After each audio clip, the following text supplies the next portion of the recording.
Assalamualaikum warahmatullahi wabarakatuh. Jumpa lagi dengan saya Tama dalam Ada Apa Gerangan 2. Bagaimana kabar kalian? Semoga selalu diberikan kesehatan dan juga rezeki yang cukup. Kembali di Ada Apa Gerangan 2, di mana di sini saya akan khusus membacakan cerita-cerita mistis bersambung. Episode kali ini kita lanjutkan ya, cerita yang berjudul Cilencang, yang ditulis oleh Akang Tekad Pangestu. Bagi yang belum tahu dari mana judul Cilencang ini, jadi Cilencang ini dalam bahasa Sunda merupakan atau artinya itu adalah sebuah genangan air hujan di suatu tempat. Jadi kata Cilencang mengarah pada sosok hantu yang suka bermain genangan air ketika hujan turun. Nah, seperti apa kelanjutan dari cerita yang berjudul Cilencang ini? Langsung saja kita simak. Teman-teman, ada apa gerangan? Ceritanya mulai dari sini.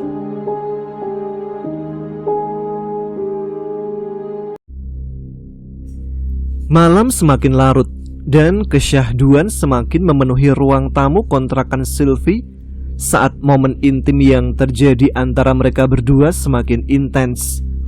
Rangga dan Sylvie terlena. Bibir mereka masih menyatu dalam sebuah cumbuan yang penuh gairah.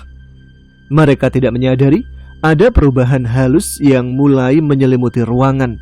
Getaran energi yang sebelumnya tidak ada kini mulai terasa. Benda-benda kecil di sekitar mereka seperti gelas kopi, buku dan piring di meja perlahan mulai bergetar. Seolah ada energi besar yang tiba-tiba mengisi ruangan, merusak keseimbangan atmosfer yang tadinya tenang. Tetapi dalam keadaan terlena, Rangga dan Sylvie tidak menyadari bahwa sesuatu yang berbahaya sedang mendekat. Tidak lama setelah itu, suara-suara aneh mulai terdengar dari langit-langit dan genting rumah kontrakan. Suara berderak itu halus, namun cukup untuk memberikan rasa tidak nyaman bagi siapapun yang peka terhadap perubahan energi. Suara itu seolah datang dari jauh, tapi semakin lama semakin mendekat, seperti ada entitas lain yang muncul, berdesakan di sekitar mereka. Rangga dan Sylvie masih belum menyadarinya, tapi eksistensi para prajurit Badrapati telah mulai terasa. Tiba-tiba, di tengah cumbuan mereka, Rangga merasakan sesuatu yang sangat salah. Tubuhnya yang peka terhadap energi gaib segera bereaksi. Hawa dingin yang tak wajar mulai menyelimuti ruangan, dan firasat buruk menyeruak di dalam batinnya. Dengan cepat kedua tangannya menyentuh pipi Sylvie, menghentikan ciuman mereka. Keduanya terdiam, mata mereka bertemu sejenak. Ada sesuatu yang aneh, bisik Rangga. Nafasnya mulai berat. Sylvie hanya mengerutkan dahinya, tidak memahami apa yang Rangga maksudkan. Saat itu, benda-benda di sekitar mereka semakin bergetar. Pergerakan tak kasat mata mulai terjadi. Gelas yang tadinya diam, kini tampak meluncur perlahan. Bayangan samar mulai tampak di sudut-sudut ruangan, seolah ada kekuatan besar yang bermain di balik realitas yang mereka kenal. Lampu di ruangan mulai berkedip-kedip, menambah suasana mencekam yang menguasai ruang tamu. Setiap kali cahaya redup, siluet bayangan gelap semakin jelas terlihat, semakin mendekat ke arah mereka berdua. Rangga dan Sylvie tersentak. Mereka segera bangkit, siaga terhadap apapun yang akan terjadi. Keduanya saling menatap. Tetapi sebelum mereka sempat berbicara lebih lanjut, serangan gaib mulai terasa oleh Rangga. Tiba-tiba dadanya terasa berat, seperti ada sesuatu yang tak terlihat menekan tubuhnya dari arah depan. Nafasnya terhenti sejenak, tubuhnya mulai kaku, dan dalam sekejap, energi tekanan itu berubah menjadi hentakan keras yang menghantam dadanya. Dengan kekuatan yang tak terlihat itu, Rangga terjungkal ke belakang. Tubuhnya menghantam sofa dengan keras. Benturan itu begitu kuat, hingga sofa dan tubuh Rangga terjungkir, membuatnya terkapar di lantai. Sylvie berteriak panik. Namun saat ia hendak bergerak untuk berlari menghampiri Rangga, tiba-tiba tubuhnya tercekat. Ia tidak bisa bergerak. Sekeras apapun usahanya untuk menggerakkan tubuh, semuanya sia-sia. Makhluk-makhluk gaib yang tak terlihat oleh mata fisik mulai mencengkeram erat tubuh Sylvie. Tangan, kaki, betis, paha, hingga tengkuknya terasa terjerat kuat. Perlahan, sosok-sosok gaib mulai terlihat semakin nyata di sekelilingnya. Pendaran cahaya redup menyingkapkan kehadiran mereka. Sylvie menjerit histeris saat menyadari bahwa tubuhnya kini berada di bawah kendali makhluk-makhluk menyeramkan itu. Di tengah rasa sakit yang masih mencengkeram dadanya, Rangga mendengar teriakan Sylvie. Dengan susah payah ia berusaha bangkit dari lantai, walaupun rasa nyeri masih menguasai tubuhnya. Namun, belum sempat ia berdiri sepenuhnya, sosok Rati Wilaca muncul dengan kecepatan kilat di hadapannya. Sosok menyeramkan itu berdiri hanya beberapa meter dari Rangga. Matanya menyala seperti api yang membara, memancarkan kebencian yang begitu kuat. Dalam sekejap, tangan Rati Wilaca terhunus ke arah leher Rangga. Meskipun tidak menyentuhnya secara fisik, energi jahat dari Rati Wilaca terasa mencengkeram leher Rangga dengan kuat, kemudian mendorong tubuhnya hingga menempel ke dinding. Suara benturan keras terdengar ketika punggung Rangga menghantam tembok. Saat itu, keadaan sangat menegangkan. Sylvie yang sebelumnya histeris karena makhluk-makhluk gaib mencengkeram tubuhnya, kini beralih fokus. Melihat Rangga yang disiksa oleh kekuatan Rati Wilaca, Sylvie tak kuasa menahan rasa takutnya. Di sisi lain, meskipun tubuh Rangga terasa remuk oleh kekuatan yang menekannya, ia tetap mengarahkan pandangannya ke arah Sylvie. Ia ingin menenangkan gadis itu, tetapi cengkraman kuat di lehernya membuatnya kesulitan untuk bersuara. Yang bisa Rangga lakukan hanyalah mengulurkan tangannya ke arah Sylvie, seolah berusaha mengatakan bahwa ia akan berjuang untuk datang ke sisinya. Rati Wilaca berdiri diam, matanya tetap menyala dengan amarah. Energi gelap Rati Wilaca terasa kuat mengarah kepada Rangga. Secara naluriah, tubuhnya merespon energi tersebut. Rangga pun tampak mengarahkan pandangannya kepada Rati Wilaca. Saat mata Rangga melihat Rati Wilaca, secara tidak terduga, matanya samar-samar mampu melihat adanya selubung energi halus yang menyelimuti tubuh makhluk itu. Selubung energi itu terlihat seperti bara api, memendarkan panas yang membara di sekeliling tubuhnya. Dalam hati, Rangga berbisik pelan, "Ifrit Al-Ahmar." Rasa penyesalan seketika saja menghujam jiwa Rangga. Ia tersadar bahwa cumbuan yang mereka lakukan membuat perlindungan spiritualnya telah lenyap. Dan ia menyadari sebuah hal yang sangat krusial, bahwa dosa akan sangat jadi penghalang besar yang menghambat pertolongan Allah datang dengan segera.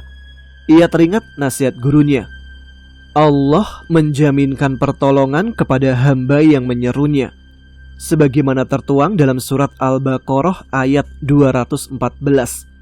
Ingatlah, sesungguhnya pertolongan Allah itu dekat. Namun dosa-dosa hamba itu sendirilah yang membentengi datangnya pertolongan Allah. Rangga menyesal telah terlena dalam syahwat, dan dengan dosa yang telah terjadi, celah kini terbuka lebar, memberi kesempatan bagi Rati Wilaca untuk melancarkan niat jahatnya. Energi Rati Wilaca semakin menguat seperti pusaran gelap yang merasuk ke dalam atmosfer sekitar. Udara di ruangan terasa semakin berat, menekan tubuh Rangga hingga ia kesulitan bergerak. Nafasnya tercekik dan kata-kata seakan tertahan di kerongkongannya. Dengan senyum sinis, Rati Wilaca mengamati Rangga yang terjebak dalam ketidakberdayaan. "Sudah kuduga."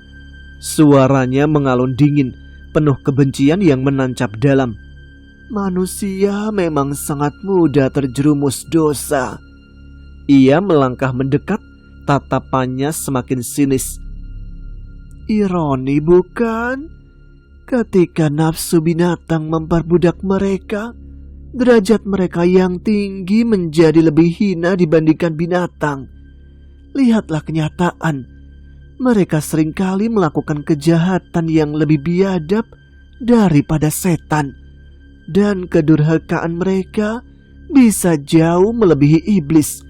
Masih pantaskah kalian menyandang derajat tinggi itu?" Rangga hanya bisa termenung, meresapi kata-kata Rati Wilaca yang menusuk hati. Dalam batinnya tiba-tiba terlintas sebuah kisah Abu Hurairah. Ia teringat saat Abu Hurairah menangkap setan yang mencuri dari Baitul Mal. Hatinya seketika saja merasa teriris saat mengingat sabda Rasulullah SAW di akhir kisah tersebut. Apa yang dia katakan benar, meskipun dia adalah pembohong. Tahukah engkau siapa orang itu, wahai Abu Hurairah? Dia adalah syaitan. Kisah yang tercatat dalam Sahih Bukhari itu mengandung pengajaran mendalam. Terkadang kebenaran datang dari sumber yang tidak terduga, bahkan dari makhluk yang terkenal sebagai pendusta seperti setan. Hati Rangga terasa perih. Apa yang diucapkan Rati Wilaca memang memiliki kebenaran. Manusia, makhluk yang diberi kedudukan tinggi sebagai khalifah di muka bumi, seringkali berbuat kejahatan yang jauh lebih keji daripada setan. Ia memikirkan betapa manusia bisa dengan mudah membunuh sesamanya, bahkan keluarga mereka sendiri. Dosa-dosa keji seperti perkosaan, penindasan fakir miskin, dan banyak lagi kezaliman-kezaliman bejat lainnya, semuanya berputar dalam benaknya. Dan mengenai kedurhakaan manusia, Rangga tak bisa menyangkalnya. Iblis hanya membangkang satu kali perintah Allah untuk bersujud kepada Nabi Adam. Tapi manusia yang diperintah oleh Allah untuk bersujud langsung kepadanya, beribu-ribu kali pula mereka membangkang perintahnya. Batin Rangga berteriak dalam duka, tenggelam dalam penyesalan yang mendalam. Rati Wilaca menyadari pengaruh ucapannya.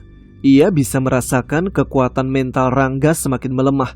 Kelemahan iman manusia adalah kesempatan emas bagi makhluk jahat sepertinya. Energi cengkraman di leher Rangga semakin kuat, membuat pemuda itu semakin kesulitan untuk bernafas. Udara seolah hilang dari paru-parunya, dan tubuhnya bergetar dalam nyeri yang luar biasa. Sylvie yang masih dalam jerat makhluk gaib berteriak histeris. Ia melihat dengan mata kepalanya sendiri bagaimana Rangga menderita di bawah kekuatan Rati Wilaca. Air matanya mengalir tanpa bisa ditahan, mengalir deras di pipinya. Sylvie terus memohon agar Rati Wilaca melepaskannya. Namun suaranya pecah, penuh dengan kepanikan. Rati Wilaca tak menggubris permohonan Sylvie, seakan suara gadis itu hanya angin lalu. Dengan suara yang penuh sinisme, Rati Wilaca berkata pada Rangga, menantangnya secara langsung, "Mana doa-doamu yang tajam itu? Mana ayat-ayat Tuhan yang selalu melindungimu? Lekaslah berdoa, buktikan kepadaku. Kau lihat, apakah dirimu yang busuk itu masih pantas dilindungi oleh Tuhanmu?" Ucapannya disertai dengan pendaran energi gelap yang semakin kuat mengelilingi dirinya, seperti api hitam yang membakar atmosfer di sekelilingnya. Rangga yang masih tercekik dan kesulitan berbicara, tahu bahwa ia tak bisa menyuarakan doanya dengan lantang. Tetapi kemudian ia teringat, ia masih bisa melantunkan doa-doa tersebut dalam hatinya. Meski tubuhnya terasa lemah, ia yakin bahwa doa tidak selalu harus terdengar. Dengan sisa-sisa keyakinan yang dimilikinya, Rangga menatap tajam ke arah Rati Wilaca, mencoba melawan dengan kekuatan iman yang tersisa. Namun, Rati Wilaca, makhluk yang licik, telah menduga apa yang akan dilakukan oleh Rangga. Ia tersenyum sinis, tatapan matanya penuh penghinaan. "Apa kau pikir bahwa dirimu yang telah busuk oleh dosa itu masih pantas menyandang perlindungan Tuhan? Sungguh makhluk tak tahu malu." Ejeknya dengan wajah dipenuhi rasa benci dan kehinaan yang begitu tinggi. Ucapan Rati Wilaca berhasil memperdaya Rangga. Rasa malu yang sangat hebat kembali menyerang dirinya, dan ia tiba-tiba merasa tak layak lagi untuk memohon perlindungan dari Allah. Secara tak sadar, Rangga terjebak dalam muslihat licik Rati Wilaca. Pemuda itu mengurungkan niatnya melantunkan doa karena rasa malu yang mendalam terhadap dosa yang telah dilakukannya. Ia merasa bahwa dirinya tak pantas meminta perlindungan setelah mencelupkan sesuatu dalam dosa syahwat. Kesalahan besar telah dilakukan oleh Rangga. Andai saja ia mengingat pesan gurunya, mungkin keadaan tak akan seputus asa ini. Gurunya pernah berkata, "Ingatlah firman Allah dalam surat An-Nisa ayat 76. Sesungguhnya tipu daya setan itu lemah.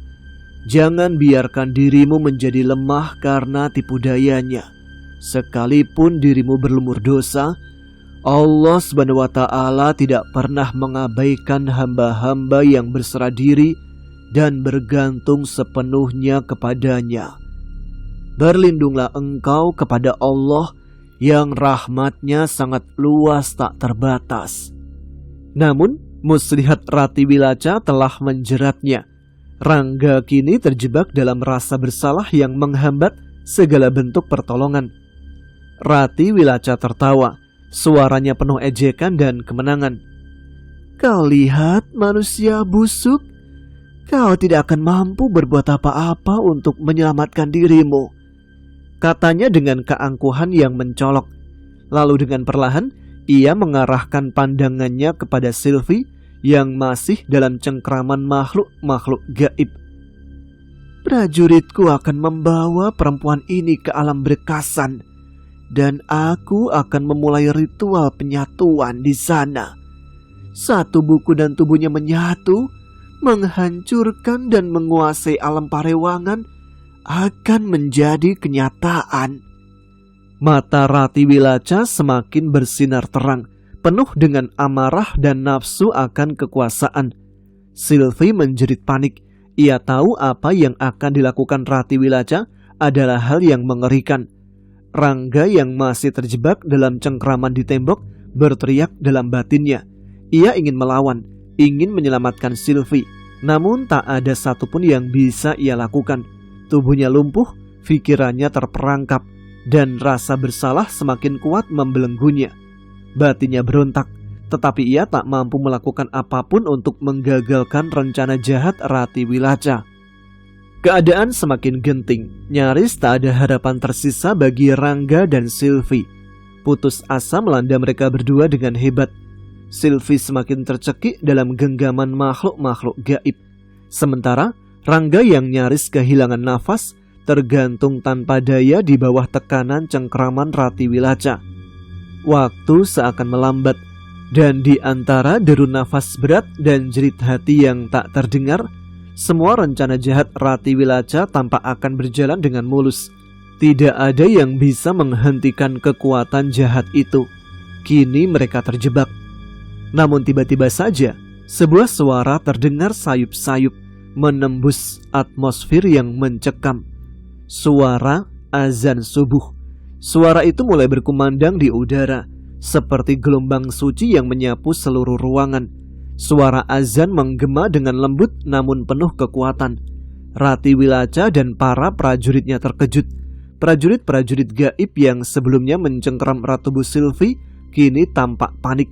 Mereka mulai melepaskan cengkraman mereka dari tubuh gadis itu, seolah-olah tersentuh oleh kekuatan yang tak mampu mereka lawan. Tanpa dikomando oleh Rati Wilaca, para prajurit itu berhamburan pergi. Dengan kecepatan luar biasa, mereka mengubah wujud fisik menjadi bola-bola api yang berkobar. Kemudian samar-samar menghilang satu persatu, melesat keluar dari rumah kontrakan Sylvie, berhamburan meninggalkan tempat itu seperti hewan yang melarikan diri dari bahaya besar. Rati Wilaca menjerit, marah, frustasi. Rencana yang sudah ada dalam genggamannya kini berantakan lagi. Suaranya menggema di ruangan, penuh kebencian. Dalam amarahnya, ia ingin sekali mencelakai Rangga, ingin mencekiknya sampai nafasnya benar-benar terputus. Tapi ia sadar, setiap detik yang berlalu, kekuatan azan semakin membakar dirinya. Rati Wilaca tak memiliki kesempatan. Semakin lama ia bertahan di dunia manusia, semakin kuat panas yang membakar jiwanya. Dengan segala keterpaksaan, ia harus segera pergi. Rati Wilaca melemahkan cengkeramannya pada Rangga. Tubuh pemuda itu ambruk jatuh ke lantai. Nafasnya tersengal. Melihat Rangga terjatuh, Sylvie berlari menghampirinya, mendekap tubuh pemuda yang sangat dicintainya, berusaha melindunginya, meski ia tahu bahwa ia tidak bisa berbuat banyak. Tubuh Rati Wilaca tampak mulai memudar, perlahan-lahan akan menghilang dari dunia manusia. Namun, sebelum lenyap sepenuhnya, mata Rati Wilaca menyala dengan amarah, memancarkan kebencian yang begitu dalam. Sumpahku untukmu, wahai manusia busuk. Aku tidak akan pernah membiarkanmu lolos begitu saja. Kau akan melihat, di saat-saat yang tak terduga, aku akan selalu ada untuk mencelakakanmu. Dengan kalimat itu, Rati Wilaca menghilang sempurna, lenyap dari pandangan. Sylvie menangis, air matanya tumpah tanpa bisa dibendung lagi. Maaf Rangga, katanya berulang kali dengan penuh penyesalan. Ia tahu bahwa semua ini adalah akibat dari kelakuan impulsifnya. Hampir saja Rangga celaka karena dirinya. Namun Rangga, meski tubuhnya masih terasa lemah, berusaha menenangkan Sylvie. Ia balas mendekap gadis itu, mencoba menghapus rasa bersalah dari hati Sylvie. Tidak ada yang salah dengan dirimu, Sylvie. Kau berada dalam pengaruh bisikan jahat makhluk itu. Aku tidak menyalahkanmu. Ada hikmah besar di balik semua kejadian ini, sahutnya dengan tenang meski tubuhnya masih terasa sakit. Setelah beberapa saat dalam keheningan, Rangga tampak tergesa-gesa untuk bangkit. Aku harus bersiap untuk sholat subuh, tapi sepertinya aku mau izin untuk mandi dulu ya. Ia meminta izin pada Sylvie untuk menggunakan kamar mandinya. Sylvie mengangguk memberi izin. Rangga melanjutkan, aku butuh botol spray dan segelas air minum. Bisakah kau membantuku menyiapkan dua benda itu? Sylvie belum memahami sepenuhnya mengapa Rangga membutuhkan botol spray, namun ia tidak ingin mempersulitnya. Tanpa banyak bertanya, ia hanya mengangguk dan menjawab singkat, aku akan menyiapkan apa yang kamu minta. Rangga kemudian melangkah menuju kamar mandi, sedangkan Sylvie berjalan cepat ke arah tangga menuju dapur di lantai bawah. Sesampainya di dapur, ia membuka kunci sebuah pintu yang ada di sana. Pintu itu mengarah ke halaman belakang. Ketika ia membukanya, suasana di luar masih gelap. Sisa-sisa hujan deras semalam masih terasa di udara. Sylvie berdiri terpaku sejenak, mendengarkan suara azan subuh yang masih berkumandang. Suara itu menyelimutinya dengan rasa pilu yang tak biasa. Air matanya mengalir lagi. Ia merasa haru, mengingat bahwa lantunan azan itulah yang menyelamatkan dirinya dan Rangga dari kekuatan jahat Rati Wilaca. Setelah puas menikmati rasa haru yang menyelimuti hatinya, Sylvie segera mengarahkan fokusnya kembali untuk mencari botol spray yang diminta Rangga. Matanya menyusuri halaman belakang. Di mana botol spray itu biasa Arianti simpan? Gumamnya dalam hati. Arianti adalah teman satu kontrakannya. Biasanya menggunakan botol spray untuk merawat tanaman hias di halaman belakang. Akhirnya, Sylvie menemukan botol spray yang ia cari. Dengan cepat ia mengambil botol itu sambil bergumam dalam hati. Aku pinjam dulu botolmu ya. Setelah mendapatkannya, Sylvie menutup dan mengunci pintu kembali. Lalu bergegas kembali ke lantai 2, membawa botol spray dan akan mempersiapkan air minum untuk Rangga. Setelah menunaikan qobliyah dan sholat subuh, Rangga tampak kembali bersujud. Dalam keheningan sujudnya, ia menumpahkan segala penyesalan kepada Allah SWT.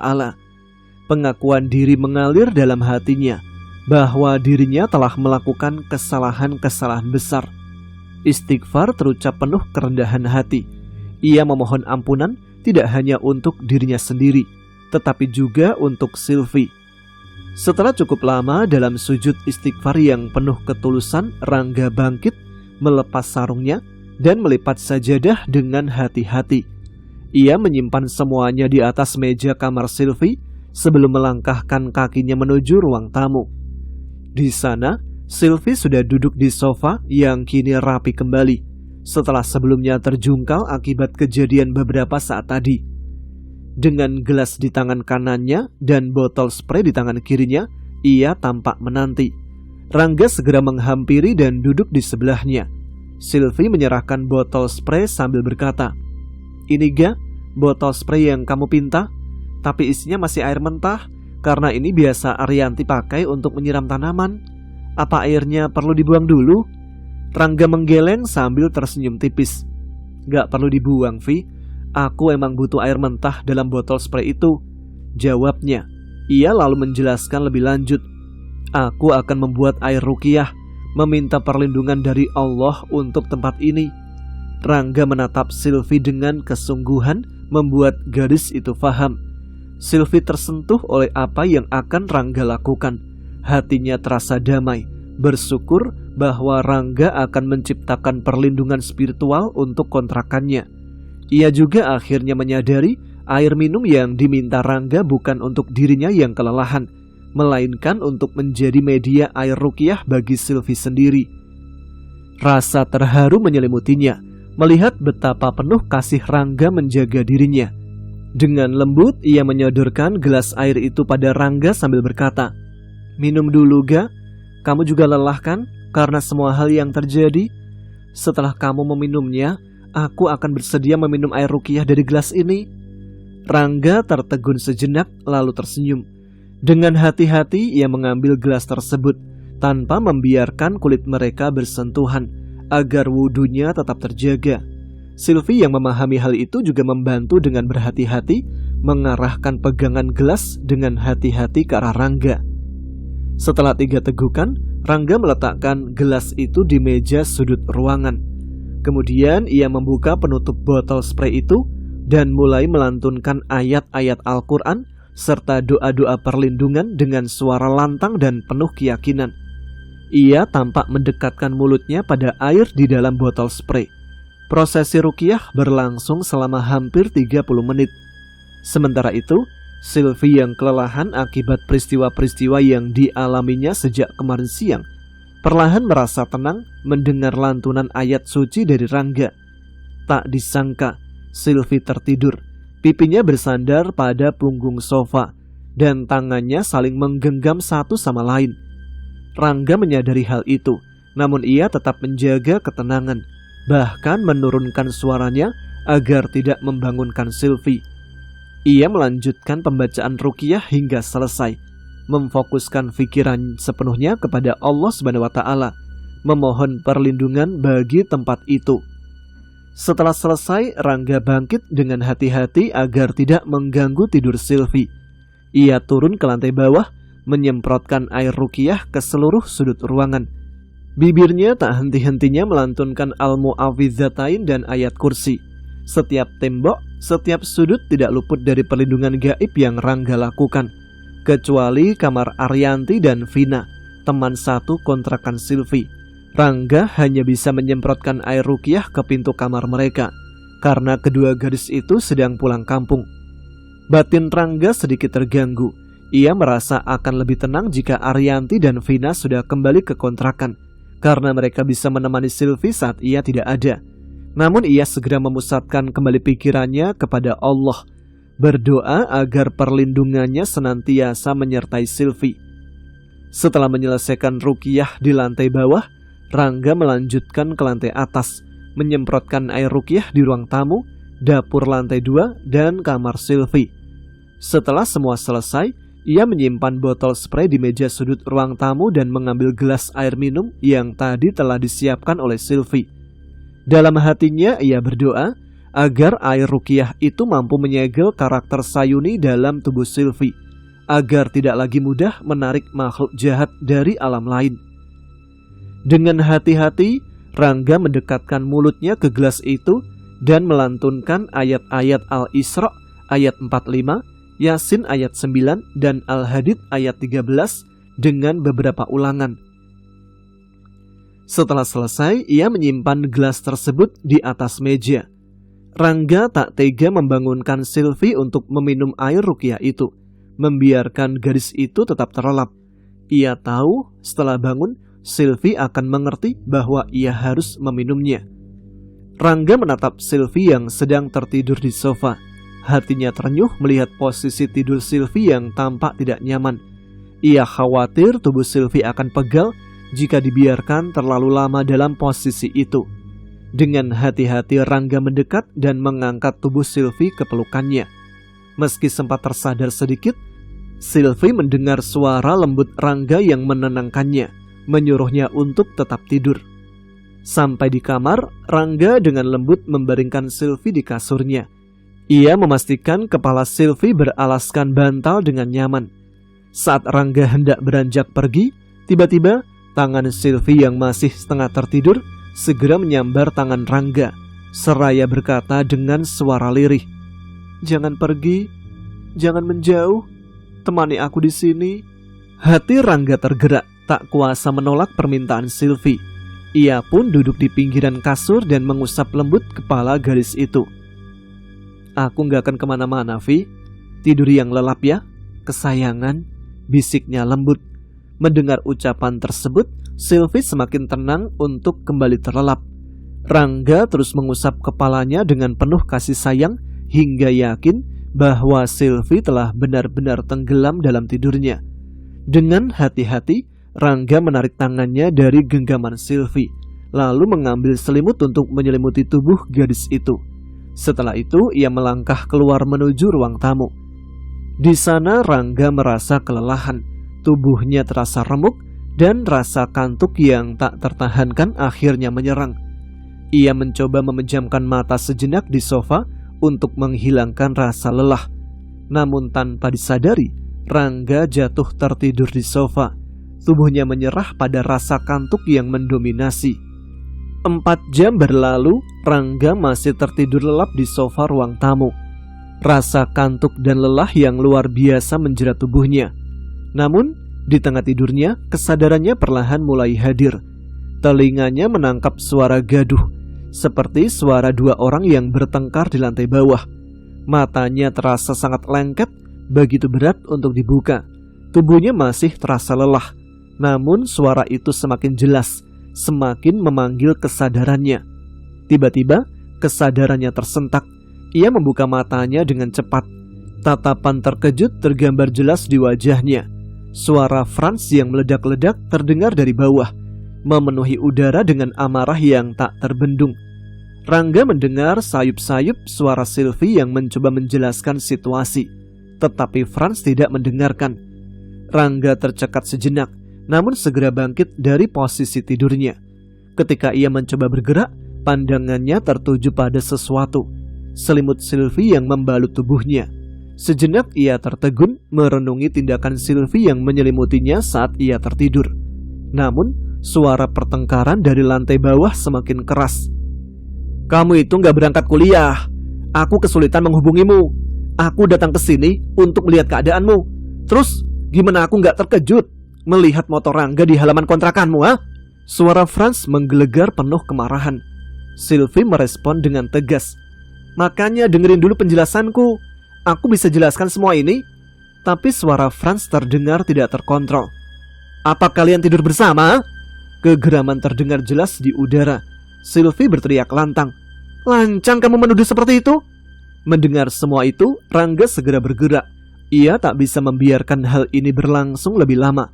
Dengan cepat ia melangkah ke lantai bawah. Sesampainya di lantai bawah, kehadiran Rangga yang tiba-tiba muncul membuat amarah Franz semakin membara. Tanpa berpikir panjang, Franz bergerak mendekati Rangga dengan ekspresi penuh tanda-tanda kekerasan. Sylvie berteriak untuk menghentikan. Melihat Franz mendekatinya dengan gerak tubuh yang agresif, Rangga segera waspada. Matanya membaca gerakan Franz dengan cepat, bersiap menghadapi apa yang mungkin terjadi. Ketika Franz sudah sampai di hadapannya, ia menghardik keras, melayangkan tinju ke arah wajah Rangga. "Anjing kau, Rangga!" Beruntung refleks Rangga bekerja dengan sempurna. Ia menangkis pukulan Franz dengan gesit.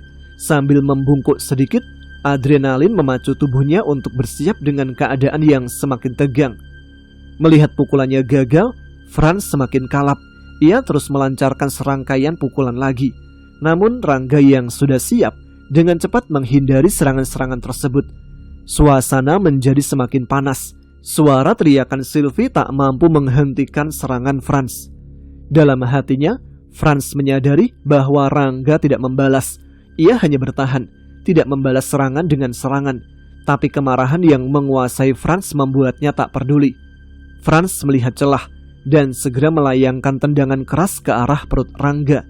Tendangan itu mengenai sasaran, membuat Rangga membungkuk kesakitan memegangi perutnya. Tidak ingin menyia-nyiakan kesempatan, Franz segera melancarkan pukulan susulan. 2 pukulan keras mendarat telak di wajah Rangga, membuat pemuda itu terhuyung. Melihat Rangga terkapar, Sylvie tersentak. Dalam sekejap ia tahu bahwa ia harus bertindak untuk menghentikan ini.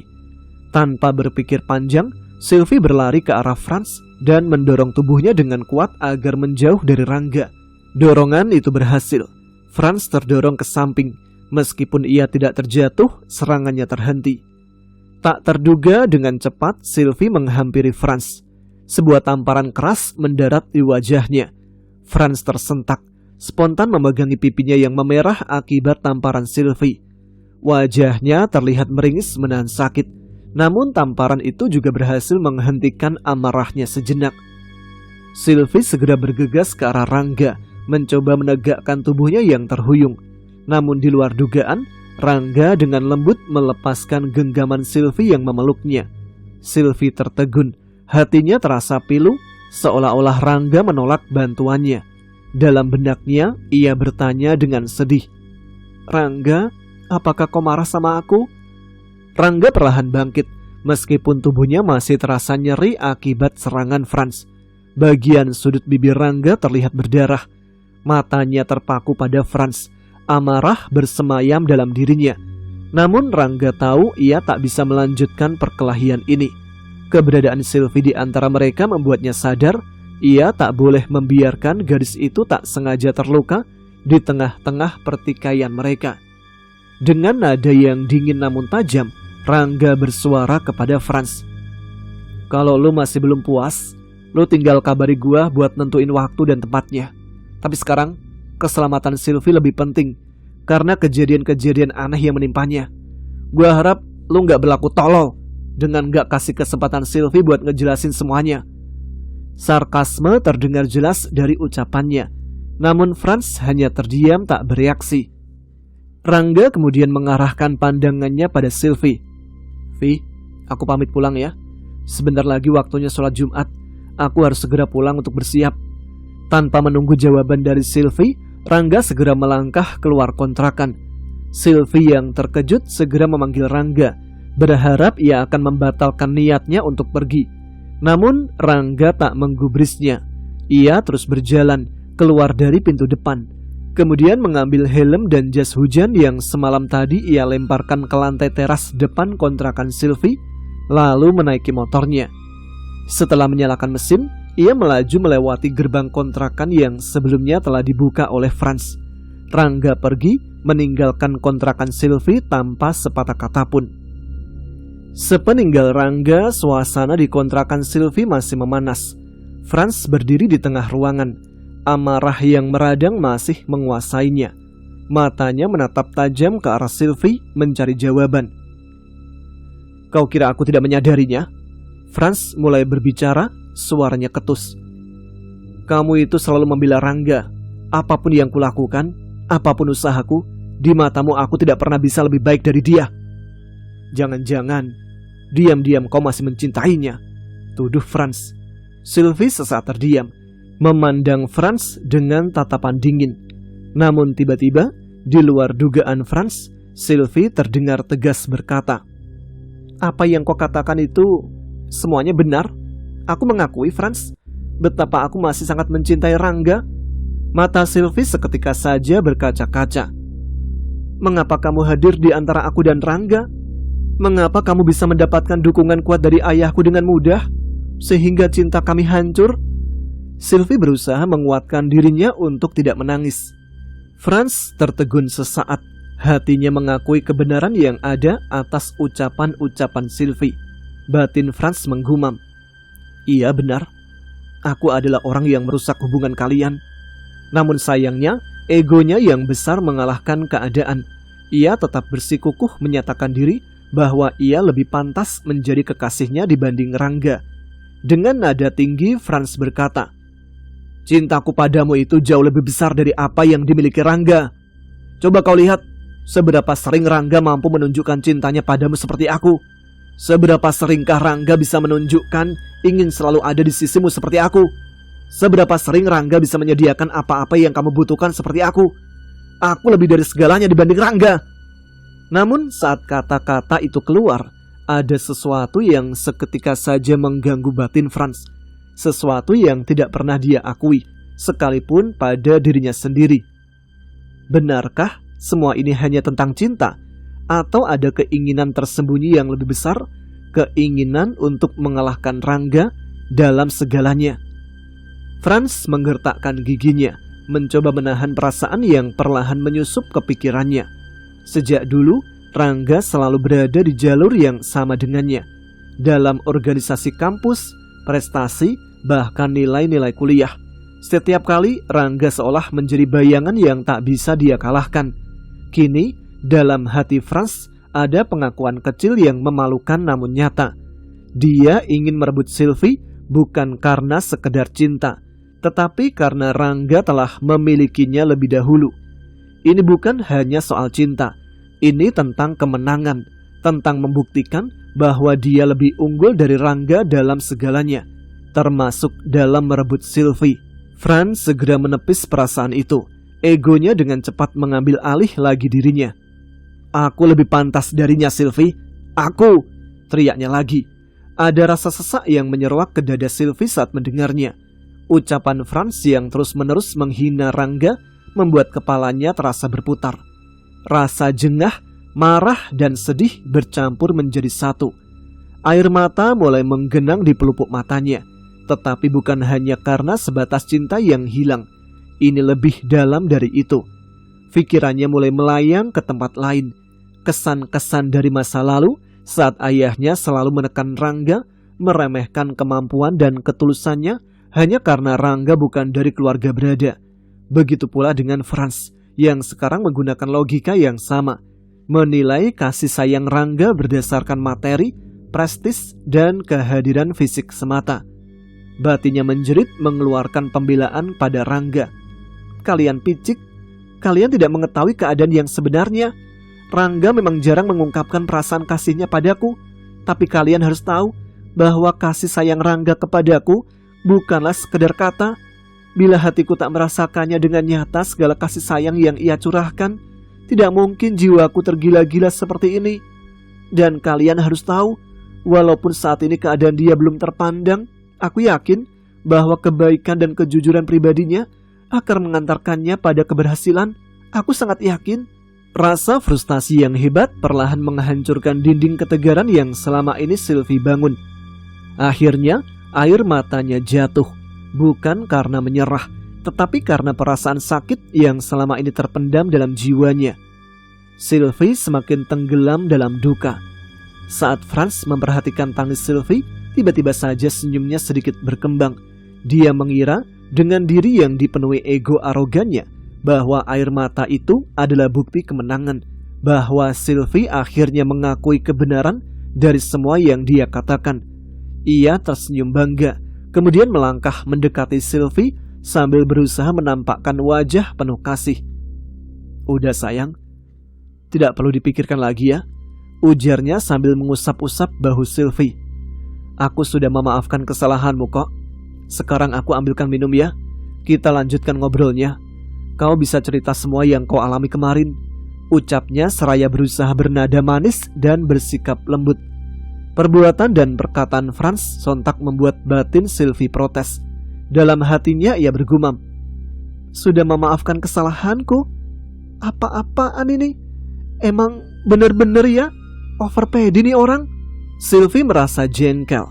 Hampir saja ia menepiskan usapan-usapan tangan Franz di bahunya. Namun ia tersadar bahwa melakukan hal tersebut akan membuat dirinya kembali terjebak dalam pertengkaran. Ia tak menginginkan hal tersebut terjadi. Franz kemudian pergi ke dapur, meninggalkan Sylvie di ruang tamu. Seraya duduk di sana, Sylvie berpikir keras, mencoba mencari cara agar Franz bisa segera pergi menjauh darinya. Di saat yang sama, Sylvie merasa semakin terjepit. Ruang di sekitarnya terasa menyempit, seolah tidak ada jalan keluar dari jeratan sosok Franz yang membuatnya jengah. Tiba-tiba, suara yang lembut namun akrab menyusup ke dalam pikirannya. Kak Sylvie, ini Bulan. Bisik suara yang sangat dikenalnya. Suara yang pernah datang kepadanya saat ia merasa paling terpuruk. Sylvie tersentak, matanya terbelalak. Dia segera melihat ke sekeliling, mencari-cari sumber suara. Namun tidak ada siapa-siapa, hanya perabotan kontrakan yang diam dan sunyi. Bulan, gumamnya dalam hati. Apa benar itu kamu? Iya kak, ini aku Bulan. Jangan takut, aku bukan Kak Rati Wilaca kok. Aku datang untuk bantu kakak. Mendengar nama Rati Wilaca membuat bulu kuduk Sylvie sedikit berdiri. Sylvie merasa perasaannya campur aduk antara terkejut dan sedikit kelegaan. Kakak ingin mengusir Kak Franz kan? Bulan tahu apa yang kakak inginkan dan Bulan punya ide. Bagaimana caranya? Tanyanya, suaranya bergetar sedikit. Nanti Kak Sylvie akan tahu, tapi kakak harus ke halaman belakang, biar kami bisa lebih mendekat. Kami nggak bisa masuk ke dalam, karena ada benteng gaib yang dibuat Kak Rangga. Tapi halaman belakang aman, di sana teduh, dan kami bisa membantu dari sana. Sylvie menarik nafas dalam, merasa yakin pada rencana yang disusun oleh Bulan. Sebelum Franz sempat duduk di sebelahnya, Sylvie berkata dengan suara lembut namun tegas. Franz, aku ingin ngobrol di halaman belakang. Aku jenuh di dalam ruangan ini, rasanya sesak. Franz yang masih merasakan kemenangan atas air mata Sylvie menjawab dengan nada manis. Oh, iya sayang, ayo ke belakang, katanya sambil mengikuti langkah Sylvie. Begitu pintu belakang dibuka, Sylvie melangkah keluar menuju kursi di beranda halaman belakang untuk duduk. Franz duduk di depannya, mengulurkan gelas air. Sylvie menerimanya, meneguk sedikit, lalu meletakkannya di atas meja. Dia mengatur nafas, bersiap untuk menceritakan kejadian-kejadian aneh yang dialami. Namun, semakin Sylvie bercerita, wajah Franz mulai menunjukkan keraguannya. Sesekali ia terperanjat mendengar kisah-kisah aneh yang Sylvie ceritakan.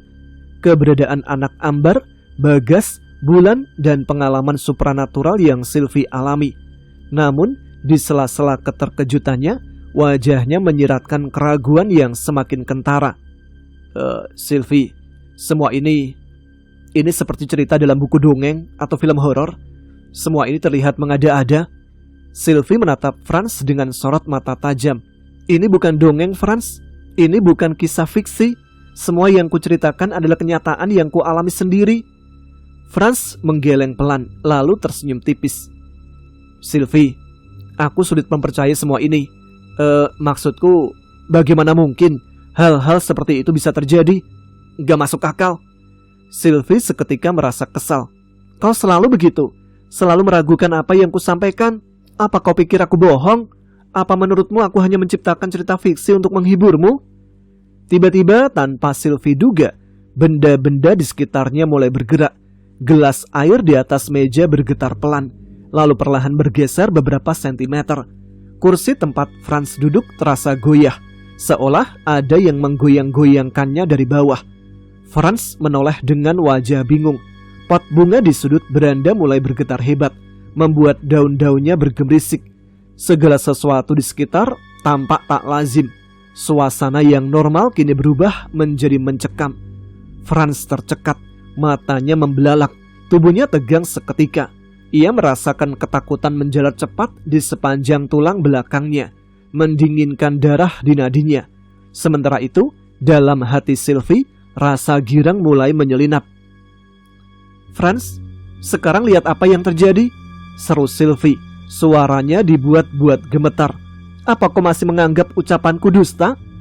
Franz memalingkan wajahnya, berusaha keras untuk tetap tampak berani. Pergi kalian, siapapun kalian tidak berhak ada di sini. Namun, getaran di suaranya mengkhianati ketakutannya. Franz tahu bahwa ia tidak bisa menyembunyikannya. Tiba-tiba, Suara lembut bulan terdengar dalam batin Sylvie. "Kak Sylvie, lekas pura-pura pingsan kak," bisik bulan cepat. Sylvie tak menyia-nyiakan waktu. Dengan cepat ia meneriakkan nada ketakutan. Tubuhnya tiba-tiba lemas dan ia menjatuhkan diri ke atas meja besi di hadapannya. Kepalanya terkulai, menambah dramatis akting pingsannya. Franz terperanjat, langkahnya tertahan saat melihat Sylvie tiba-tiba pingsan. Tangannya bergerak cepat ingin menyentuh tubuh Sylvie. Namun sebelum ia sempat meraih tangan Sylvie, sesuatu yang lebih mengerikan terjadi. Di hadapannya, dua sosok anak kecil dengan wujud tidak lazim muncul. Mata mereka hitam pekat, mulut mereka menyeringai ke arahnya, dan pancaran energi gelap dari wajah mereka terasa sangat menyeramkan. Franz tersentak mundur, tubuhnya kehilangan keseimbangan. Ia jatuh terjungkal dari kursi yang didudukinya. Dalam kepanikan yang luar biasa, ia melompat bangkit dan tanpa pikir panjang, segera berlari tunggang langgang meninggalkan halaman belakang. Baiklah, sampai di sini dulu cerita yang berjudul Cilencang. Kita akan lanjutkan pada episode selanjutnya. Tuliskan pendapat kalian tentang cerita ini di kolom komentar ya. Tentunya juga supaya kalian agar tetap eksis. Baiklah, saya Tama sekarang harus pamit. Terima kasih yang sudah menyimak. Tetap semangat, jaga kesehatan. Wassalamualaikum warahmatullahi wabarakatuh.